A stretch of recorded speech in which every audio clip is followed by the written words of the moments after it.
She's the Big Ten all-time scoring record. She's the leading Division I women's career scorer. She, of course, holds all Iowa records. I mean, the list goes on.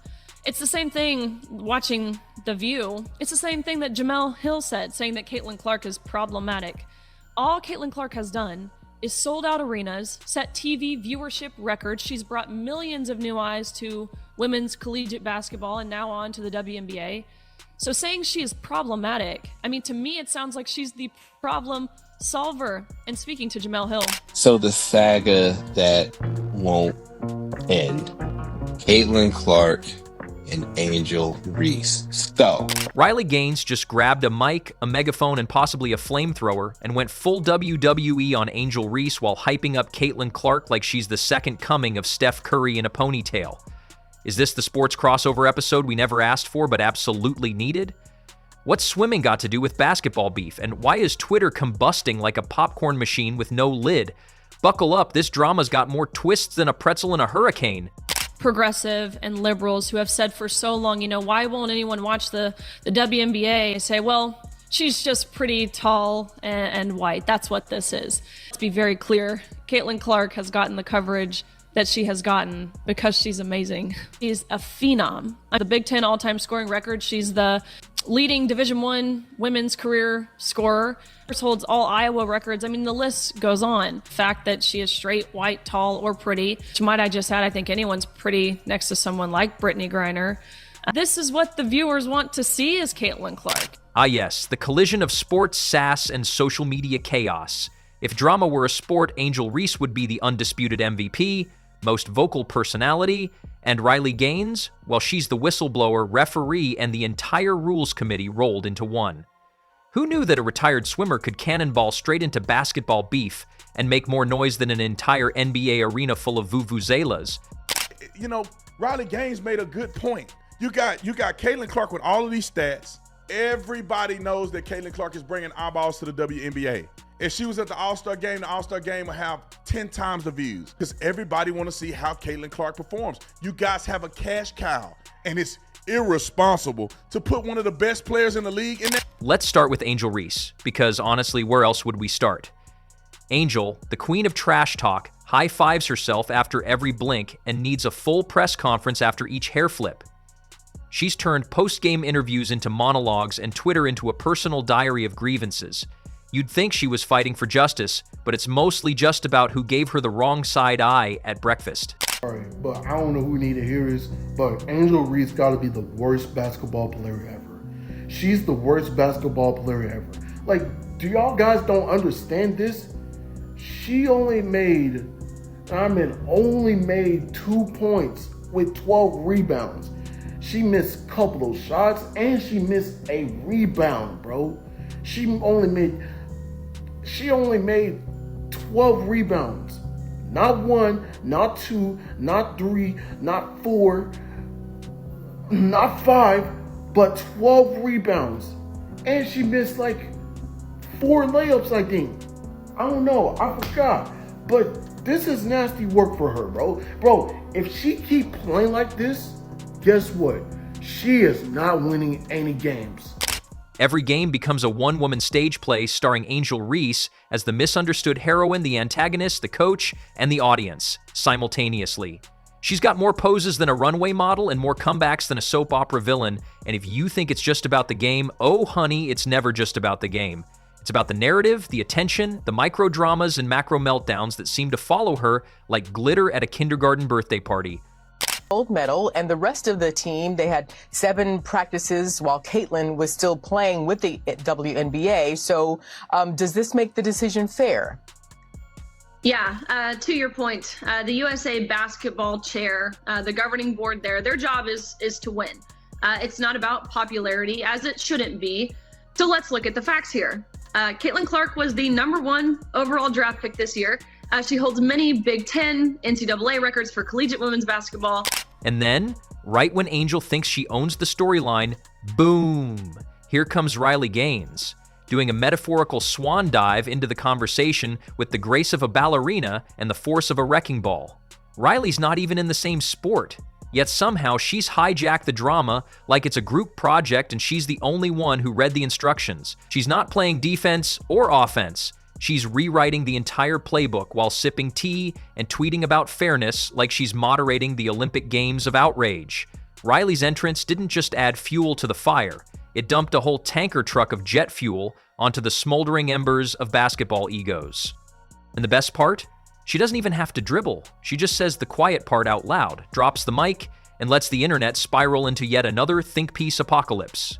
Meanwhile, Angel's over here trying to keep up, throwing shade like confetti and acting like Riley just stole her parking spot at the Fame Mall. It's a battle of brands at this point. Angel, the chaotic storm cloud of emotion and Instagram filters, and Riley, the perfectly polished tornado of unapologetic opinions and varsity-level clapbacks. One thrives on chaos, the other feeds on controversy, and together they've created a bizarre multiverse where swimming and basketball somehow share the same court, and nobody's wearing the right shoes. I know my teammates count on me for that because second chance opportunities, I'm one of the best rebounders in the country. So I know that's what I can bring to the table every single day. And if I can finish those, that gives a lot of points for us. So I'm just trying to do my job and maximize my job as best as I can. And I know that can lead us to some wins.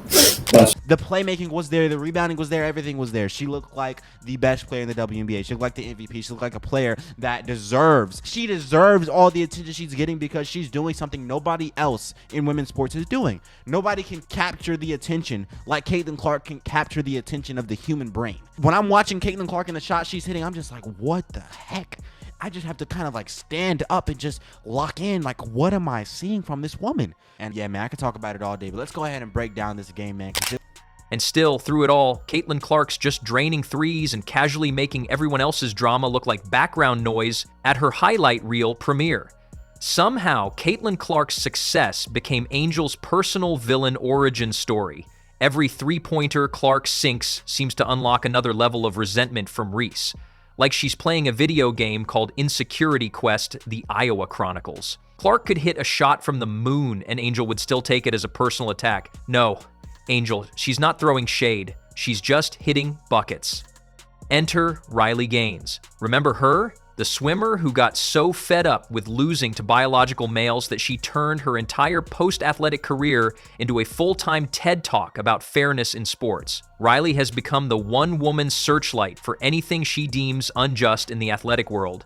And when she caught wind of the Reese versus Clark melodrama, you could practically hear her cracking her knuckles across state lines. Riley Gaines didn't just walk into the conversation. She stage dived in with the energy of someone who's been waiting months to say, "I told you so." Holy mother of God! Somebody stop Angel Reese. She is single-handedly the worst fucking basketball player in history. If you don't go take your little bow wow like Mike first 20 minutes of the movie ass the fuck up out of here, ain't nobody trying to see that shit. It was one part of the game where the motherfucker traveled so much you would have thought she was Moses walking on water. Gets all the way to the basket and still missed the motherfucking layup. Somebody give fucking Reese a goddamn Fisher-Price basket. You would have thought Captain Jack Sparrow was out there playing fucking basketball. No, let me tell you what happened. She realized she makes more money on Instagram and all these fucking endorsements. In the last 8 months, she been hoot your mama. Her support for Caitlin Clark wasn't just loud, it was a Broadway performance. She basically rolled out a red carpet, threw a ticker tape parade, and crowned Clark the patron saint of competitive integrity. If Riley had her way, there would be a monument to Caitlin Clark next to the Lincoln Memorial, with Reese stuck holding the plaque saying, "Thanks for participating." Of course, Angel didn't take that lightly, because Angel never takes anything lightly. Not a compliment, not a handshake, not even oxygen. The moment Riley piped up, Angel activated her drama thrusters and launched herself into orbit. Suddenly, we weren't even talking about basketball. We were talking about disrespect and narratives and whatever buzzwords her PR team could cram into a 280-character tweet. But let's be honest, the real problem here isn't Caitlin Clark, and it certainly isn't Riley Gaines. The issue is that Angel Reese has mistaken criticism for a personal attack and attention for validation. Every time someone questions her behavior, she acts like they've insulted her grandmother and burned down her childhood home. It's not analysis, it's war. And when Riley Gaines stepped up to support Clark, Reese responded like she'd been personally exiled from the kingdom of TikTok. Meanwhile, Caitlin Clark is just out here hooping. She's not subtweeting, She's not crying on podcasts. Andrew Reese did a slight push on the defender, grabbed the rebound. Caitlin Clark fouled Andrew Reese. Andrew Reese fell, and it turned into a whole thing. SportsCenter posted that clip, and I just want to show y'all some of the top comments on that video. She wasn't even going to make the layup. Barely touched her. Reese been working with LeBron's team during the offseason. She was going to miss that layup anyway. She's going to ignore Reese pushing someone in their back? Man up. Good job, Caitlin. Good take foul. What a flop. Andrew Reese acting like she was going to make the layup. Notice Reese pushes Clark's teammate first in her back. Clark sees it and returns the favor. Reese then plays victim. Andrew Reese hate button. 7,000 plus likes. If y'all go through the comments, they're all saying damn near the same thing. So after reading those comments, I'm like, damn. Is Andrew Reese the most hated WNBA player? And what even got us to this point? And I know about all the past stuff that Caitlin Clark and Andrew Reese went through, but She's just dropping buckets and breaking ankles like it's a full-time job. And Riley Gaines saw that and went, yep, this is what real sportsmanship looks like. The irony?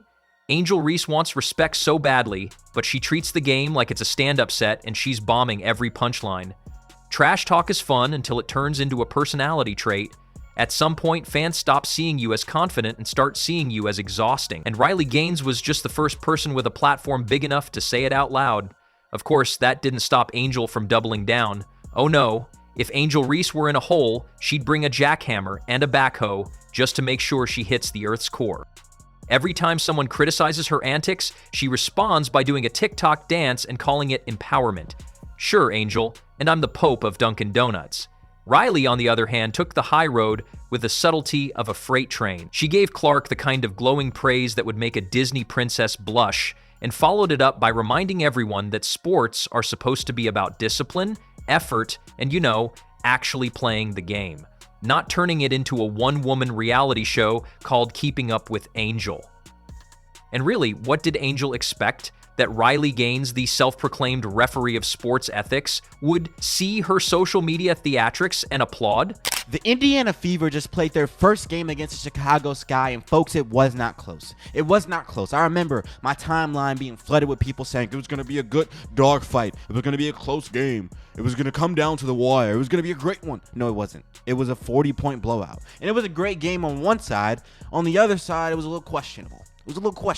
But we got to see Caitlin Clark in full force. We got to see the new and improved Caitlin Clark. I can't wait to break down the film in this video for you guys, man. She looked amazing. She had a triple-double, a 20-point triple-double. She shot it nearly 50% from the field. She shot it 50% from the three, y'all. She had 4 blocks. The defense was there.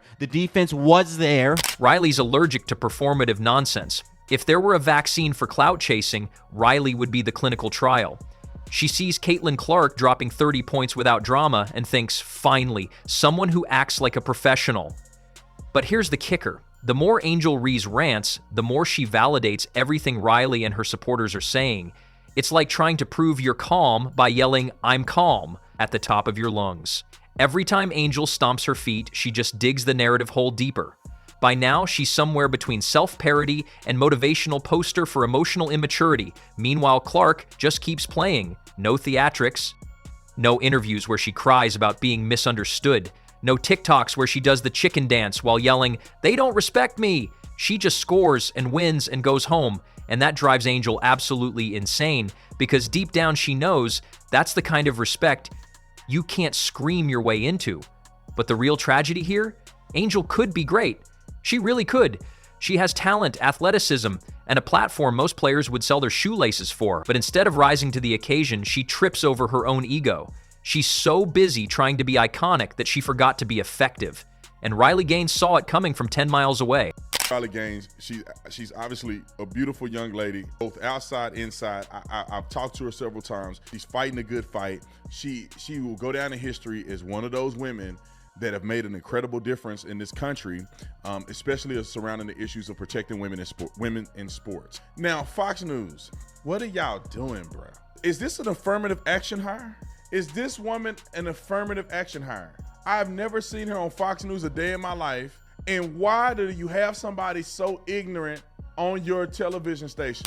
At this point, Riley's probably got a scoreboard in her living room. Caitlin Clark, 1,000 points. Angel Reese, 1,000 excuses. And every time Angel logs on to complain, Riley just adds another tally under "told you so." The funniest part? Riley didn't even go out of her way to pick this fight. Angel Reese practically mailed her a gilded invitation. Because make no mistake, Angel Reese isn't selling basketball, she's selling herself. Every game is an audition, every interview is a campaign ad, and every tweet is a Hail Mary for relevance. And it might have worked too if not for athletes like Caitlin Clark and voices like Riley Gaines, reminding the world that talent speaks louder than tantrums. So here we are. Angel's off in a corner, yelling about respect while ignoring the scoreboard. Riley's somewhere sipping a protein shake and writing her next open letter to sanity. And Caitlin Clark? She's already halfway through another highlight reel. If you're going to pick a fight with Riley Gaines, maybe don't do it while Clark is busy setting fire to the nets. Because no matter how loud you shout, it's hard to drown out the sound of someone else winning. Her, and not necessarily individually, but just as a unit.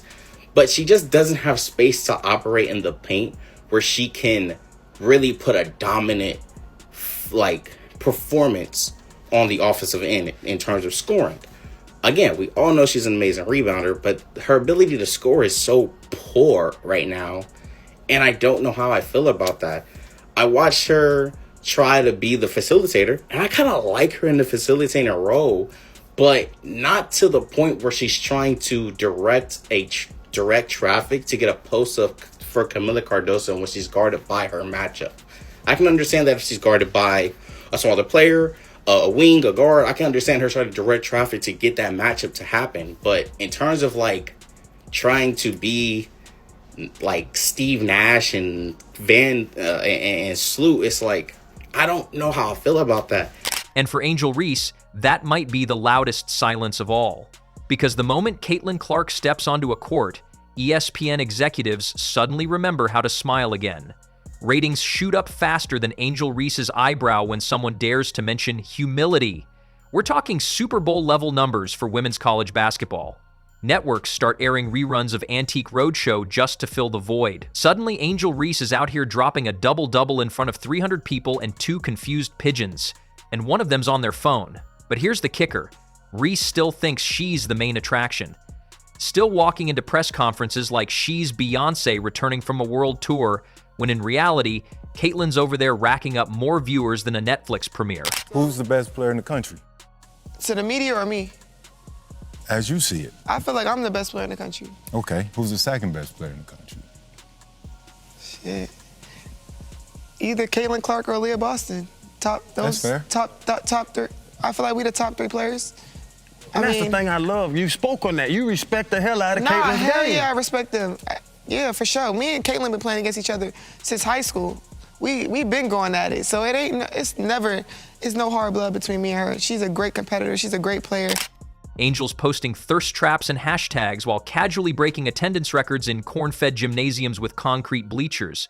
It's like watching someone insist they're the star of a movie where the actual star hasn't just stolen the show, they are the show, the theater, and the popcorn machine combined. Reese is out here doing the basketball equivalent of power walking in stilettos, while Clark is skywalking like she got bit by a radioactive Larry Bird, and no shade, Angel's got game. Sponsors aren't fighting over Angel's stat lines, they're fighting over Caitlin's next commercial break. So of course Reese is fuming. Caitlin sneezes and gets trending hashtags, Angel dunks and gets a technical. Life's unfair, sure, but sports are crueler than your aunt's cooking on Thanksgiving. And Caitlin's dominance is the spicy stuffing nobody saw coming. So, this video is about Angel Reese, and it's like, when I get the opportunity to watch Angel Reese, I'm always, the word isn't disappointed, but it's like, I don't understand her game in terms of how she's going to impact winning on a championship team outside of rebounding. I think we can all agree she's an amazing rebounder. That doesn't need to be discussed. That's a fact, right? But in terms of her other pieces that contribute to winning in terms of in need of scoring, it seems like she really struggles at doing so. And I want to say it's because the team is so bad in terms of the surrounding pieces around her. Yet somehow, Reese keeps strutting like the cameras follow her out of pure gravitational pull. Newsflash, they're not.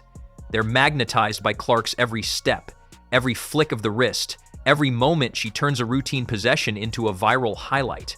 Reese may think she's shining, but the spotlight's got a GPS. and it's tracking Caitlin like she's the last fry in the McDonald's bag.